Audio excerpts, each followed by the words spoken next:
Bem, vamos à resolução da questão.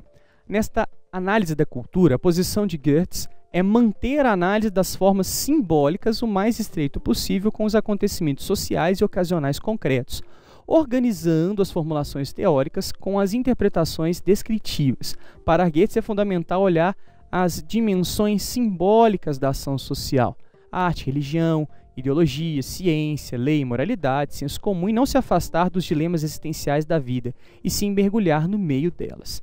Com base no texto, pensar sobre o universo da cultura é refletir sobre a dicotomia entre os aspectos, alternativa A, artísticos e ideológicos. Segundo o Geertz, as noções ligadas ao universo simbólico que compõem os aspectos de uma cultura está ligado ao fato de que os sentidos ou as atribuições de determinados elementos que compõem essa cultura são dadas pelos próprios indivíduos a fim de encontrar sentido nas experiências e no contato com o meio, na interação e na formação da cultura ao longo do tempo, e cujos objetos que compõem essa cultura em si só não teriam sentido, mas esse sentido é dado ao homem ao longo da formação das culturas a partir do tempo e da história de cada formação de um povo e de um grupo. Então, de acordo com a questão, não é uma dicotomia entre os aspectos artísticos e ideológicos, mas a compreensão por que esses elementos teriam sentido. Alternativa B, questões individuais e também questões coletivas, também não é um aspecto tratado num conceito de cultura a partir do Geertz. Ele não quer entender como indivíduos e coletivos estabelecem necessariamente o sentido, mas como todo o universo da cultura se compreende. Então não seria uma questão vinculada a essas duas estruturas.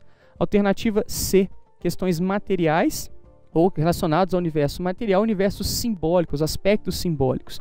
É aqui exatamente que o Geertz está trabalhando como uma dicotomia. O aspecto material em si não é dotado de sentido, mas a simbologia dos aspectos materiais que compõem a cultura seriam dados pelos próprios indivíduos ao longo do tempo. Então essa dicotomia entre os dois aspectos faz com que possamos entender a cultura a partir de um universo que tem significados dentro de cada contexto social, histórico, do qual esse universo cultural do qual ele está se remetendo vai se formando ao longo do tempo.